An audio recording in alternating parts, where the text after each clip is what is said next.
Now,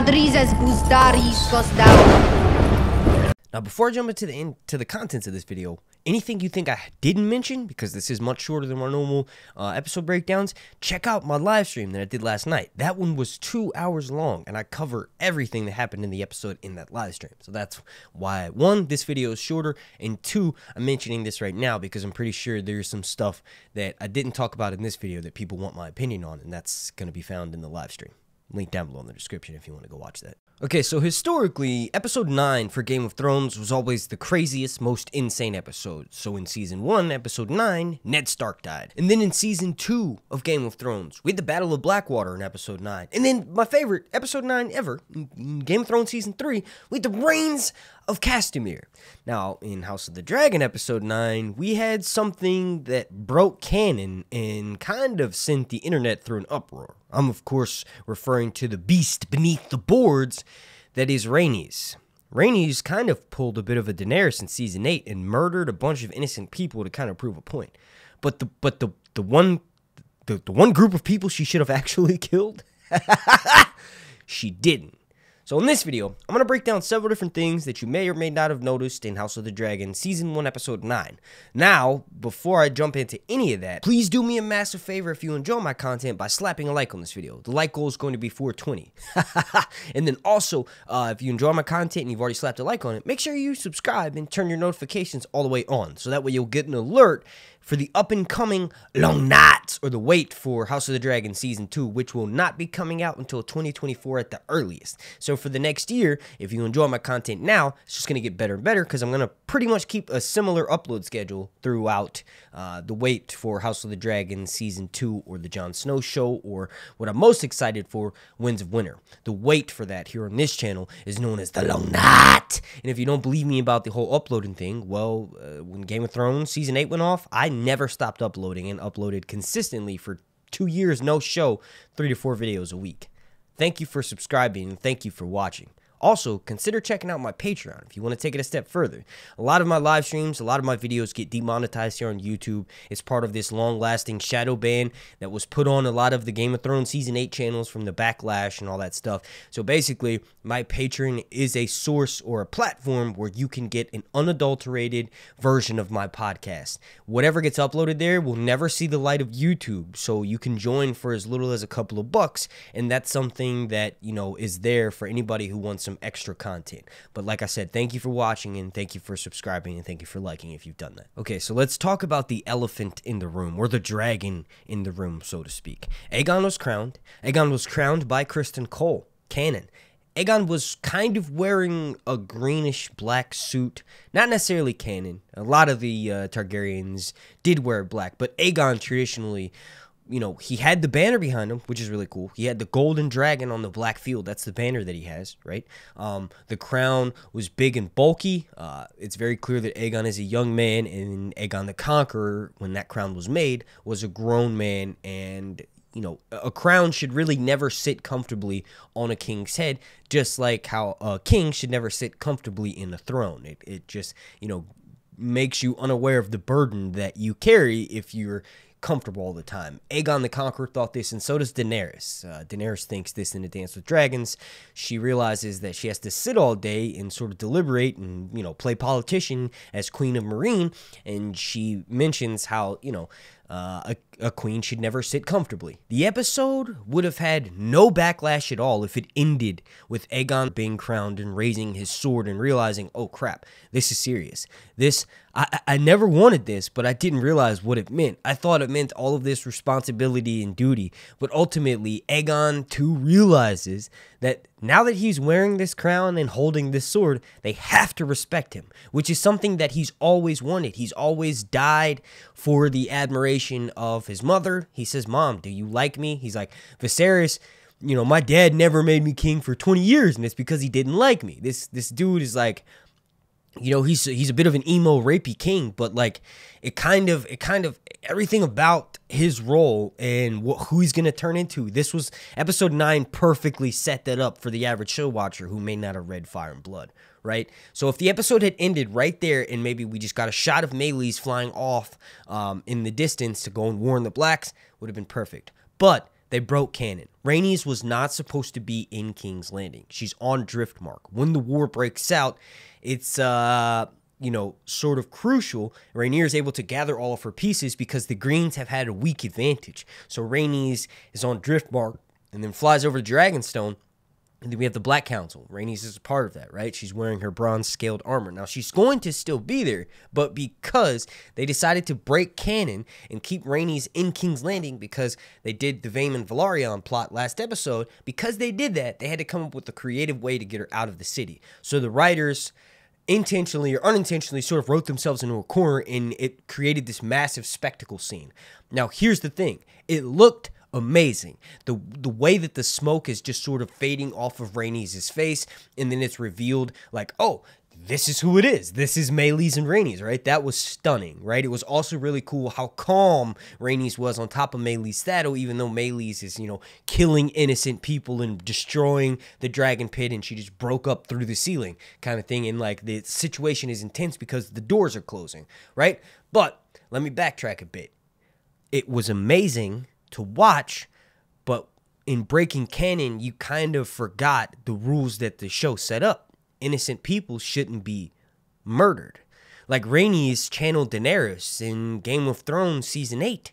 She kind of killed innocent people. Like, I'm a massive Daenerys fan, and don't get me wrong when I say that, but I'm just saying, those innocent people who were corralled into the dragon pit, Rhaenys was just walking with them. It doesn't make much sense. This is one of the things that was critiqued heavily with Game of Thrones, is when you break canon, you have to do something to make up for that, and a lot of the times writers will go for the spectacle. But when you sort of just, you know, remove the fact that this is a TV show, innocent people are going to die. Targaryens are dragons incarnate, and none of them are going to do 100% good things, right? So Rhaenys shouldn't have killed the innocent. But what we got to see was pretty awesome. Like, we got to see Meleys up close for like almost an entire 2 minutes on screen. We got to see how colorful she is. We got to see how badass Rhaenys was. And here's the thing. Yes, it was a girl boss moment, but it was still really cool to watch. And let's face it, this is a TV show. So sometimes they have to take risks, and sometimes they pay off, like how amazing this was to watch, but also it's sort of, you know, it sort of doesn't make Rhaenys as innocent as she initially was because she killed innocent people. But also to remove my perspective as a book reader, and just if I was just watching the show and had never read Fire and Blood or, you know, World of Ice and Fire, any of these Song of Ice and Fire books, I would have honestly thought this scene was amazing. I wouldn't have even questioned the choice in it. I would have just assumed that it was in the source material, because we have had several other individuals escaping through King's Landing in the many seasons of Game of Thrones, so it kind of just seems like a repeated thematic element. I don't know. You all let me know what you think about this scene down below in the comment section. I personally loved it, although I do have, you know, a lot of critique about it. This was one of the most critiqued scenes, in my opinion, from me, like while I was watching. Okay, the next thing that I want to sort of mention is, and this was confusing, okay, the plot with Sir Otto to sort of kill Aegon II and place Aemon on the throne, right? So he sends Eric and Ark Cargill to go and retrieve Aegon, who we find out Aegon in the last episode, in his whole life, he's this drunken dude. And then we also find out that he spends a lot of his time in this fight club for kids, in which his bastards are used in that fight club, and he doesn't care about them. That's not really shocking, because Aegon II is, you know, not the best dude, so of course he's not going to give a crap about his bastard kids, right? The kid that we saw may potentially be Game and Pale here. So when we find this out, Otto, you know, sort of plots with Mysaria to... What I got from the situation, I've watched the episode 3 times now. What I got from the situation is that Sir Otto is trying to leverage Mysaria to tell her where Aegon is, and Mysaria will only do it if Sir Otto agrees to remove Aegon from the picture. So Sir Eric tells Aegon II, your grandfather's waiting for you outside the city. He fights that because he knows, no, Sir Otto is going to kill me. You know, Aegon tries to plead with Aemon when they're fighting each other. Like, Aemon tells him, you're going to be crowned. And Aegon's like, no, I don't want to do this. I'll leave. You'll never see me again, right? Like, that is what I got from the conversations that they had. And then we have Larry's, who destroyed Mysaria's whorehouse, and we saw just a small glimpse of that burning, and we saw this dude with his face sort of darkened out, and he's probably a Firefly man. you know, the dude who Larry's hired from the dungeons of King's Landing, had their tongues removed and sent them to go and kill his father and his brother in Harrenhal. Now, aside from not seeing Sunfire, the coronation went almost exactly how it did in the books, right? We have Cole crowning Aegon II in the Dragon Pit with 40,000 spectators, but the one thing that was missing was Sunfire. Right now, we've all watched the episode 10 promo. Everybody watching this video, I know you've already seen it. We know that the next episode is going to have a big dragon battle, the Battle Above Storm's End, in which Luke and Arax face off against Aemon and Vhagar. Right, so that's why we didn't get to see Sunfire this episode. But technically, the one big thing that was missing, aside from Aegon rocking the black on gold dragon, right, or the gold dragon on a black field on his chest, but he did have the banner behind him, right? There was a few more rubies that should have been in the Conqueror's crown. But the other thing, like I said, was that he should have ridden his dragon around the city a few times, and he didn't. But one of the things that I noticed, and this was really cool, is we do have some dialogue, some lines pulled straight from the books. But Aemon mentions Yeti, so that was cool. Yeti exists on this show, and he mentions that to Kristen Cole when they're walking the streets of King's Landing looking for Aegon.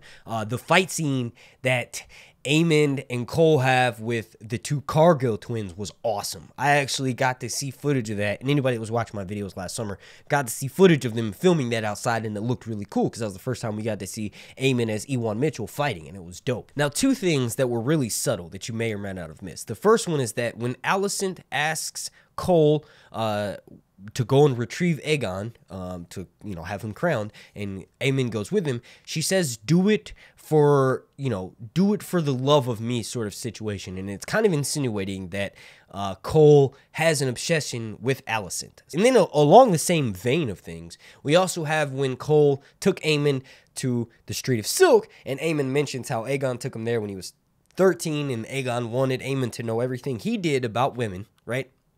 Right after Cole walks away, the woman says, look how much you've grown. So if I'm not mistaken, that woman, that whore who they were interviewing, who Cole and Aemon were interviewing, is who Aemon lost his virginity to.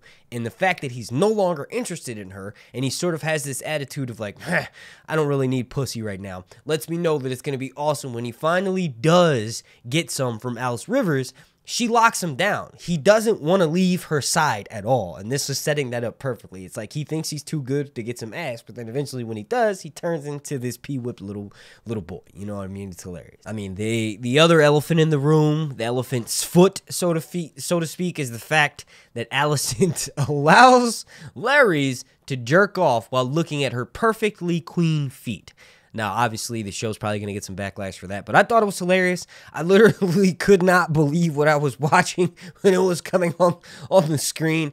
But one thing I noticed is that this foot thing may have actually been going on for a while, because in the last episode, Alicent kind of looks like she's tucking away her feet, and you sort of see the way that when they're on their way to Driftmark. In the episode before that, right, in episode 7, remember, we have Larry staring at Alicent for a very long period of time, and Cole comes over and tells her that. So this relationship of showing feet for information has been going on for a while. And that may not have been something that you may or may not have noticed. This is not the first time this has happened. It's been going on for years. Now, if you'll notice, when the Cargill twins are walking the streets, they start to get followed by this curly-haired individual who we find out is working for Mysaria, and they ultimately lead, Sir Otto to meet with Mysaria via Eric and Art Cargill, right? So that street worker could potentially be Nettles, right? It's probably not, but I just thought it was very interesting that she looks very similar to how Nettles is described, minus the fact that Nettles has a slit nose and also spends most of her time on Dragonstone. So if you're unaware, Nettles is this character who's brought in when the war jumps out, so this will be in Season 2 most likely, right? This is after Lucerys dies. Rhaenyra and Jace and Mushroom and Corlys all decide that the best thing they can do is get more dragons, more dragon riders. So they have this thing called the Calling of the Dragon Seeds, where anybody who may potentially have blood of the dragon can come and try to claim a dragon and fight for the sides of the blacks. When that happens, a bunch of individuals try to claim dragons and a bunch of people get hurt, but one of them, Nettles, is able to successfully tame the dragon Sheepstealer by feeding it sheep every day until the dragon became accustomed to her presence, and then she eventually mounted it and joined the sides of the blacks. Now, what's interesting is that this character's backstory doesn't exactly fit Nettles' backstory, but when you realize Daemon would slit the nose of pickpockets. Maybe he did that to Nettles, and she, wanted to flee away from the city, went to Dragonstone, and that's why Damon ends up falling in love with her, because he initially saw her as this pickpocket that worked for Mysaria. Who knows? You all let me know what you think down below in the comment section. I don't really think that was Nettles. I think that was just someone who worked for Mysaria. I want to thank you all so much for watching. If you think this video is kind of short, because normally they are a bit longer, well then check out my live stream.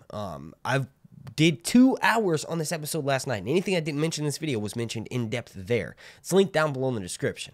Now, that video has been demonetized, so obviously there's nothing I can do about that, but just consider checking out my Patreon over on patreon.com/HuntsReviews, and you get exclusive content that I only upload there. Thank you all for watching, and please consider slapping a like on this video and subscribing. Like goal is going to be 420. Special thank you to every single person for watching, and a special thank you to every single member of my Patreon family over on patreon.com/HuntsReviews.